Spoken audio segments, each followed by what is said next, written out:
I'm going to demonstrate the AUMA AC electronic controller. The controller is the component of the actuator that has all your user interface, selector switches, push buttons, indicating screens. It can be mounted onto a multi-turn actuator or a quarter-turn actuator. The user interface is the same either way. Where the controller gets its information as far as the actuator position is in the electronic control unit. Those are always located in the actuator itself. Those electronically monitor torque, position, and limits, and communicate it up to the controller. It doesn't need any power to remain or to save these settings. So if the actuator is powered off and it's moved using the hand wheel, it's electromechanical, so it'll always recall the correct position. So as far as your user interface, for the most part, the only adjustment that you'll need to make electronically is the position.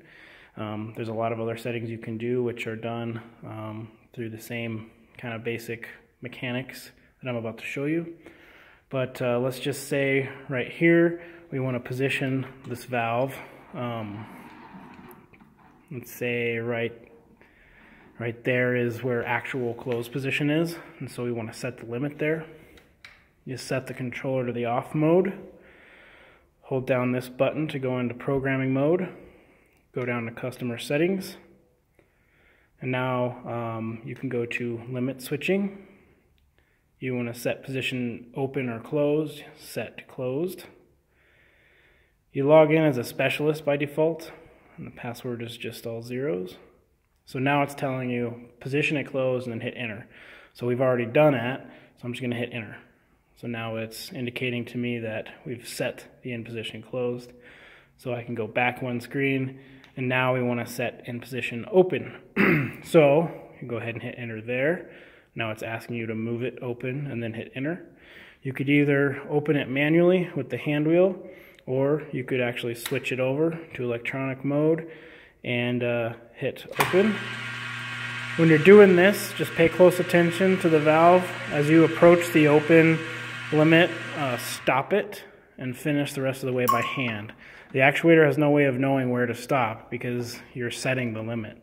But once you have it positioned, same routine, you go back to the settings mode. It's still on the screen where it wants you to confirm. Go ahead and hit enter, and there it's set.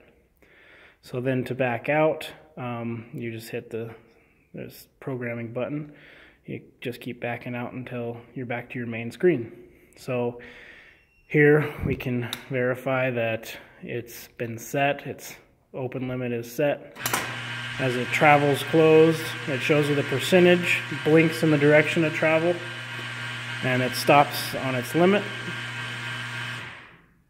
It'll also display the position if you're manually operating it. So you always have like a live feed on what the position is.